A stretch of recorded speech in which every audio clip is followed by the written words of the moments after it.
신장식 변호사 원래 네. 친하셨죠? 네네. 네, 그 일로 데려와야 되는데 절로 간 거 아닙니까? 고민이 많았습니다. 누가요? 실제로 신장식 대화도 변호사? 많이 했고요. 아, 신장식 변호사가? 네, 신장식 변호사님도 그렇고, 네. 사회민주당도 그렇고, 네. 조국 교수님도 그렇고, 네. 저희들이 상당 부분 예. 지향하는 가치와 나아가는 길이 비슷하기 때문에 네. 많은 교감을 하고 있었고요. 이쪽 비례연합정당에 올 때는 신장식 변호사님도 결단을 하고 정치를 한다고 했을 때는 반드시 국회에 입성해서 우리와 함께 꿈을 현실화시키기 위해서 기회를 얻어야 되는데 이쪽 룸도 명확하지 않고 여기에서 도전했을 때 그 불분명성을 해소할 수 있는 정치적 조건도 아니기 때문에 지금 이런 선택을 할 수밖에 없었다. 그리고 어제 신장식 변호사님이 얘기했듯이 조국 장관님 곁에서 함께 돌맞고 그다음에 함께 이 상황을 이겨내는 것도 안 중요한 거기 때문에 이제 그런 결단을 하신 거로 보면 좋을 것 같습니다. 그래서 저는 그 결단도 응원하고 우리가 큰 강물 안에서 다시 모일 거기 때문에 걱정하고는 있지 않습니다. 네, 알겠습니다. 뭐 하여튼 따로 또 같이 컨셉인 것 같습니다. 네, 맞습니다. 예, 그러면 이것 좀 여쭤볼게요. 당장 언론에서 무면허 음주운전을 네. 뭐 지적을 하고 나섰습니다. 그 정의당 안에서도 논란이 됐었죠. 예, 그때는 어떤 일이? 그때는 정의당이셨으니까 누구보다 잘하실 것 같아요. 예. 당시 이제 신장식 변호사님하고 저는 제가 부대표로 했고 사무총장을 신장식 변호사가 해서 네. 상당 부분 당의 진로나 당의 주요한 정책에 대해서 긴밀하게 논의를 했던 상황이었고 예. 그때 비례대표 상황에서는 신장식 변호사도 도전을 했는데 네.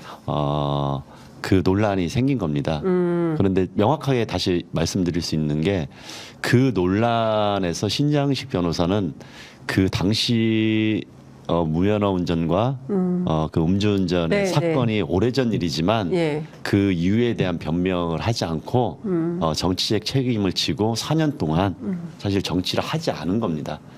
우리가 항상 형사 정책이나 국민들의 판단을 볼 때 한 번 실수하거나 한 번 어떠한 어려움을 겪어왔던 사람들한테 그걸 낙인화 시켜가지고 평생 기회를 주지 않는 것은 전 잘못됐다고 생각하고 진보 정치를 하는 분들은 그 부분에 대해서는 회복적 정의 차원에서 정말 그 부분에 대해서 반성을 하고 성찰하고 그것을 책임을 통해 가지고 더 나은 사회를 만드는데 자기 역량을 만들어 갈 사람이냐 아니냐. 이런 평가 안에서 신장식 변호사의 정치적 행보를 보게 되면은 더 이상 큰 논란으로 번지지 않을 거라고 생각하고 그때 4년 전에 비례 후보로서 그 책임은 다한 걸로 우리 시민들이 좀 도와주셨으면 좋겠다 이런 동지적 예로 좀 말씀을 드리고 싶네요. 네, 이것 좀 여쭤볼게요. 지금 세석인 거죠? 새진보연합에. 예, 새진보연합은 조금 아쉽지만 네. 세석을 배정받고 합의했습니다. 네, 그럼 세석을 하기로 했는데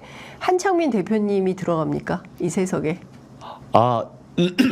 그것은 확정된 것은 아니고요. 네. 각 당의 후보 선출 절차가 있고 네. 그 안에서 또 조금 전에 얘기했던 세 주체, 네 주체가 예. 그 순번에 대해서 또 내부적인 정치 합성을 해야 됩니다. 예.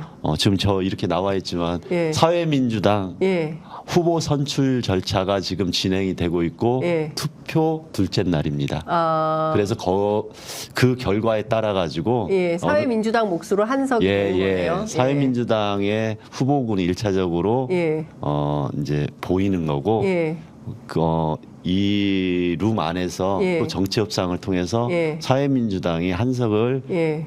확보하고 당당하게 국민들한테 사회민주당의 대표 선수는 이 사람이고 이런 정치를 하겠습니다. 네. 이렇게 내보일 기회가 다음 단계에 생기는 겁니다. 네. 그래서 확정된 바는 없는데 그 후보 중에 저도 하나입니다. 예. 그러면 지금 그 기본소득당도 하나, 네. 사회민주당도 하나, 네. 열린민주당도 하나, 이렇게 세석인 거네요. 그럼. 저는 원칙적으로는 그렇게 좀 신뢰를 가지고 진행이 됐으면 좋겠다. 네. 그런 바람이 있었고 예. 3주체가 공동으로 정치개혁과 사회개혁에 대한 의제들을 계속 만들고 예. 불려왔기 때문에 글이 됐으면 좋겠지만 그것이 확정된 바는 아니고요. 그런 논의가 계속 진행되고 있습니다.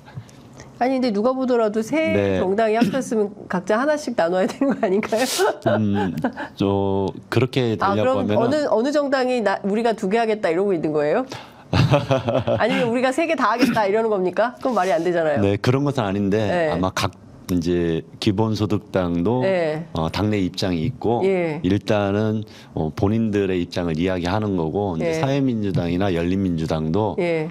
당원들과 함께 머리를 맞대서 수기하는 과정들이 있기 때문에 예. 그 내용을 가지고 예. 내부 논의를 이제 몇 차례 더 걸쳐야 이것도 될것 여론조사로 결정합니까? 뭐 기본소득당을 몇 개 줘라. 같습니다. 3개 놓고 참 치열합니다. 네, 이 부분은 뭐 여론조사를 통해서 할 수 있는 부분은 아니고 좀 신뢰를 바탕으로 이제 정치 협상도 해야 되고 국민들이 보기에 좀 합리적이고 타당한 결과를 만들어내기 위해서 네. 저도 노력하겠다 이 정도로 말씀드립니다.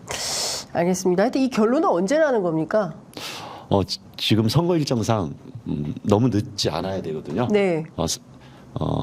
기본 입장은 3월 3일 날 통합비례정당이 네. 만들어지기 전에 네. 이쪽의 후보군들 어느 정도 정리하거나 예. 아니면은 최소한 어느 정당의 후보들이 나올 거다 예. 정도는 한번 가름하는 타야 된다고 생각을 해서 예. 그 논의를 진척시키고 있습니다. 네. 그러면 큰 틀에서 3월 3일 이전에는 대략의 윤곽을 윤곽은 나올 것 가지고 같고 뭐 대표, 그다음에 지도부 구성, 뭐 네네. 최고위원 등 그리고 뭐 그다음에 어떤 사람들이 비례대표 순위가 잡혔다라는 것까지는 3월 3일이 돼야 확인할 수 있는 거래요. 아닙니다. 네 번째는 네. 그 이후에 진행될 가능성도 높습니다. 아, 그래. 네. 복잡합니다.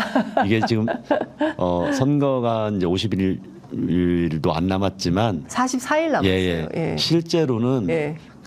선거 들어가기 바로 직전까지 예. 이 후보군들을 검증하고 네. 국민들한테 확정돼서 보여주는 시간은 조금 뒤로 밀릴 수밖에 없다 이렇게 이해를 해주시면 됩니다. 네. 앞서 이제 따로 또 같이 말씀을 해주셨는데요. 조국 전 장관이 사회민주당 창당대회 때 축사하러 오셨죠. 네네. 예. 그 같이 고민을 나누고 계신데 어쨌든 지금은 여러 가지 뭐 형편이 여의치 않아서 따로 할 수밖에 없고 이후에 들어가서 실현한다면 정치를 실현한다면 그게 뭐 주된 핵심 내용은 역시 노무현의 가치, 노회찬의 가치 네. 뭐 이런 것들이 될까요? 근데 사회민주당의 죄송합니다. 네. 슬로건 자체가 네. 민주당보다 노무현답게 정의당보다 노회찬답게입니다. 네. 그러니까 두 분의 이름만을 팔지 말고 두 분이 걸어온 삶과 가치와 정신을 실현하기 위해서 더 노력해야 된다 이런 취지로 그 슬로건을 걸었었던 거고 사회민주당이 걸어가는 길에서 조국 장관님도 응원을 하시고 본인이 비록 여러 가지 지금 사법적인 부분이나 국민들한테 송구한 일들이 이어지고 있지만 본인이 가고 싶었던 길이기도 하고 그래서 노회찬 대표님과 노무현 대통령을 응원하고 함께 하려고 했던 거다 이런 공감을 주셔서 혹여라도 정치를 하게 되신다면은 사회민주당과 같은 길에서 함께 해주셨으면 좋겠다 이렇게 말씀을 드렸고 그런 고민하에서 큰 틀의 길을 걸어가고 있다. 이렇게 저는 생각을 하고 있고 앞으로 선거 과정, 선거 이후에도 지금의 그런 형태가 아니라 제가 좀 전에도 얘기했던 큰 강물 안에서 섞여서 더 좋은 모습으로 함께하기를 기대하고 있는 상황입니다. 알겠습니다. 방금 속보가 하나 나왔는데요. 고민정 최고위원이 당분간 최고위원회, 민주당 최고위원회를 보이콧하기로 했다라는 보도가 나왔습니다. 이게 뭐 사실인지 확인이 좀 필요할 것 같은데 오늘 어쨌든 최고위원회 회의에는 불참을 했다는 것이고요. 결국 이것이 이제 문재인 정부의 비서실장을 지낸 임종석 네. 전 실장의 그 공천 문제를 둘러싼 파열음이 결국에는 친문 간의 갈등으로 가는 건가요? 그러니까 명문 정당에서 네. 조선일보식 표현으로 하자면 문명 충돌로 가는 겁니까? 이거 되게 위험한 신호 아닌가요? 제가 뭐 민주당 내부 상황에 대해서 좀 비평하기는 조심스럽지만 네. 좀 보는 입장에서는 답답하고 안타깝습니다. 네.